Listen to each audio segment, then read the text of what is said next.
Hello भाइयों और बहनों। अरे नहीं नहीं, सिर्फ तुम सब सुनने वालों। मैं हूँ तुम्हारी अपनी शालिनी। हाँ जी, शालिनी शर्मा।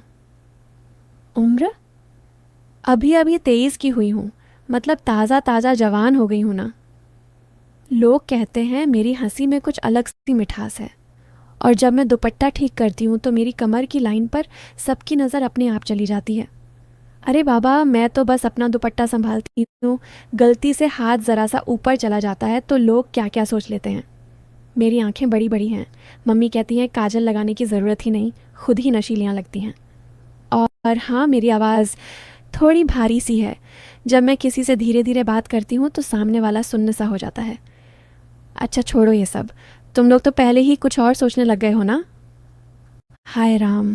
तो सुनो, मैं अपने गांव की हूँ। हाँ जी, बिल्कुल देसी। हमारे यहाँ अभी भी बैलगाड़ी चलती है। कुएं से पानी भरते हैं और शाम को चौपाल पर पंचायत बैठती है। मेरा घर गांव के ठीक बीचों बीच है। लाल ईंटों वाला बड़ा सा आंगन, और आंगन में नीम का पेड़ जिसके नीचे मैं बचपन से लेटकर तारे गिनती थी। अब भी गिनती हूँ। बस अब तारे गिनते वक़्त कोई साथ बैठ जाए तो मज़ा दो गुना हो जाता है। अरे मैं मतलब चांदनी रात में बातें करना अच्छा लगता है। तुम लोग कहाँ कहाँ ले जाते हो बात को। तो बात पिछले हफ्ते की है। नहीं नहीं, उससे भी पहले की। दरअसल बात उस दिन की है जब हमारे गांव में पहली बार वाईफाई आया था। हाँ जी, पूरा गांव पागल हो गया। सबके फ़ोन में नेट चलने लगा। हमारे मोहल्ले के लल्लू चाचा तो रात रात भर रील देखते रहते थे। फिर सुबह आंखें लाल करके कहते, शालिनी बेटी, आजकल की लड़कियां तो कमाल की हैं। मतलब डांस, वाह। मैं मुस्कुरा के टाल देती, अंदर से सोचती कि चाचा को पता नहीं क्या क्या देखते होंगे। खैर, एक दिन मैं नीम के पेड़ के नीचे बैठी थी, दुपट्टा सर पर डाला हुआ, फ़ोन में कुछ देख रही थी। तभी हमारे पड़ोस के मनोज भैया आए। मनोज भैया की शक्ल तो अच्छी है, कसरत करते हैं, गांव के सबसे हैंडसम लड़के माने जाते हैं। उम्र 27 से 28 की होगी। शादी की बात चल रही थी, लेकिन लड़की वालों को दहेज कम लगा तो बात टूट गई। तब से मनोज भैया थोड़े उदास उदास रहते हैं। उस दिन वो मेरे पास आए और बोले, शालू ज़रा फ़ोन देना, मेरा नेट ख़त्म हो गया, बस 2 मिनट। मैंने फ़ोन आगे बढ़ाया तो उनका हाथ मेरे हाथ से छू गया, बस थोड़ा सा। लेकिन वो पल जैसे रुक सा गया। मैंने नज़रें झुका लीं, वो भी शर्मा गए। फिर बोले, अरे सॉरी, वो गलती से। मैंने हल्के से मुस्कुरा के कहा, कोई बात नहीं भैया, हाथ तो छू ही जाते हैं कभी कभी। ज़िंदगी में और भी चीज़ें छू जाती हैं जो हम सोचते भी नहीं। वो एकदम से चुप। मैंने फ़ोन वापस खींच लिया और बोली, लेकिन भैया, आप जो देखना चाहते हो ना, वो मेरे फ़ोन में नहीं है। वो तो आपके फ़ोन में ही बचा होगा। लास्ट टाइम आपने जो रील लाइक की थी ना, वो वाली। मनोज भैया का चेहरा लाल हो गया। वो कुछ बोलते उससे पहले मैं उठी और अंदर चली गई। दुपट्टा लहराता हुआ, जानबूझकर थोड़ा स्लो चली थी। पीछे से उनकी सांसें तेज़ सुनाई दे रही थीं। उसके बाद से मनोज भैया रोज़ मेरे घर के सामने से गुजरने लगे। कभी पानी भरने का बहाना, कभी दूध लेने का। मम्मी को लगा कि वो मेरे लिए आते हैं तो एक दिन बोली, शालिनी, मनोज अच्छा लड़का है, घर भी पास में है, सोच ले।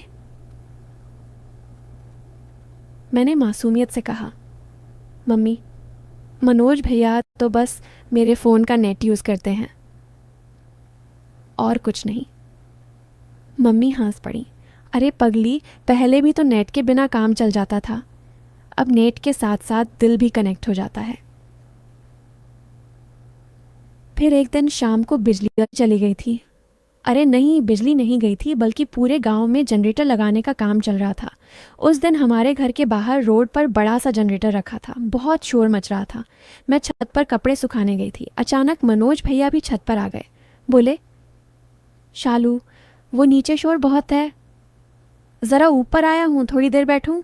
मैंने कहा, हाँ भैया बैठो ना, वैसे भी छत पर हवा अच्छी चल रही है, गर्मी में कुछ ठंडक मिल जाती है। वो मेरे पास बैठ गए, इतने पास कि उनकी घुटनी मेरी घुटनी से छू रही थी। मैंने कुछ नहीं कहा, बस दुपट्टा ठीक किया और बोली, भैया, आपकी शर्ट बहुत टाइट हो गई है, कसरत का असर दिख रहा है। वो शर्मा के बोले, हाँ थोड़ा वज़न बढ़ा लिया है। मैंने हंस के कहा, नहीं भैया, वरना नहीं, मसल्स बढ़े हैं। छू के देखूं? उनका मुंह खुला का खुला रह गया। मैं हंस पड़ी और बोली, अरे मजाक कर रही हूँ, आप भी ना सीधे साधे हो गए हो। फिर हम दोनों चुप, सिर्फ जनरेटर का शोर और हवा की आवाज़। अचानक मनोज भैया ने धीरे से कहा, शालिनी, मुझे लगता है मैंने बीच में टोक दिया। भैया 1 मिनट। फिर मैंने अपना फ़ोन निकाला, टॉर्च जलाई और उनके चेहरे पर डाली। बोली, देखो ना, आपकी आंखें कितनी लाल हैं। रात भर रील देखते हो ना, नींद पूरी करो, नहीं तो आंखें ख़राब हो जाएंगी। और हाँ, जो रील देखते हो ना, उसमें जो लड़की नाच रही होती है, वो असल ज़िंदगी में मेरे जैसी नहीं होती। वो सिर्फ दिखाने के लिए नाचती है। असल में जो पास में होती है, वो चुपचाप कपड़े सुखाती है, माँ के लिए चाय बनाती है और किसी की ज़िंदगी बदल देती है। वो चुप रहे बहुत देर तक, फिर बोले, शालिनी, तुम बहुत समझदार हो। मुझे लगा था। मैंने उनकी बात काटी। भैया, जो तुमने सोचा वो गलत नहीं था, बस वक्त गलत था। अभी तुम तैयार नहीं हो और मैं तो अभी अपनी माँ का हाथ बटाती हूँ। जब सही वक्त आएगा, सब अपने आप हो जाएगा। फिर मैं उठी, सारे कपड़े समेटे और नीचे चली गई। पीछे पीछे मनोज भैया भी आए। उस दिन के बाद वो रोज़ सुबह मेरे लिए दूध का पैकेट छोड़ जाते थे, बिना कुछ बोले, और मैं चुपचाप रख लेती। फिर एक दिन गांव में मेला लगा, बड़ा वाला, जिसमें दूर दूर से लोग आते हैं। उस दिन मैंने लाल सूट पहना था, दुपट्टा हल्का सा सर पर, बाल खूब सारे खोले हुए। सब कह रहे थे कि आज शालिनी परी लग रही है। मनोज भैया दूर से देखते रहे। मैंने उन्हें इग्नोर किया। मेले में एक जगह जादूगर आया था। उसने कहा, कोई लड़की स्टेज पर आए, मैं उसका भविष्य बताऊंगा।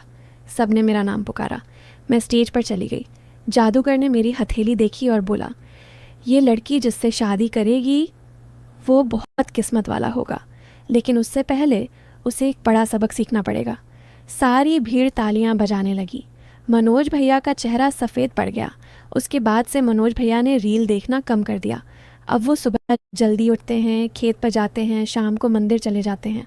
और हाँ, अब वो मेरे घर आते हैं तो मम्मी से बात करते हैं, मेरे से नहीं।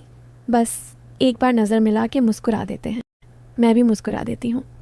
और हाँ, अब जब भी कोई मुझसे पूछता है कि मनोज भैया से शादी करोगी, मैं कहती हूँ, देखो भाई, अभी तो मैं सिर्फ दूध का पैकेट लेती हूँ, बाकी ऊपर वाला जाने, लेकिन जो भी होगा बहुत खूबसूरत होगा। बस यही मेरी कहानी है। अभी तो शुरुआत है, बहुत कुछ बाकी है। और हाँ, तुम लोग जो सोच रहे थे ना कि कहानी में कुछ और होने वाला है, वो नहीं हुआ, क्योंकि सच्ची वाली चीज़ें जल्दी नहीं होती। वो धीरे धीरे बड़े प्यार से अपने आप हो जाती हैं। तो अब बताओ, कैसी लगी मेरी कहानी? अच्छी लगी ना? थोड़ा सुकून भी, बिल्कुल देसी अंदाज में। अब मैं जाती हूँ, मम्मी बुला रही हैं, चाय बनानी है। फिर कभी मिलते हैं। तब तक अपना ख्याल रखना। और हाँ, रील कम देखा करो। असली वाली शालिनी तो आपके आसपास ही कहीं होगी, बस नज़र साफ करो। बाय। मुस्कुराते रहो।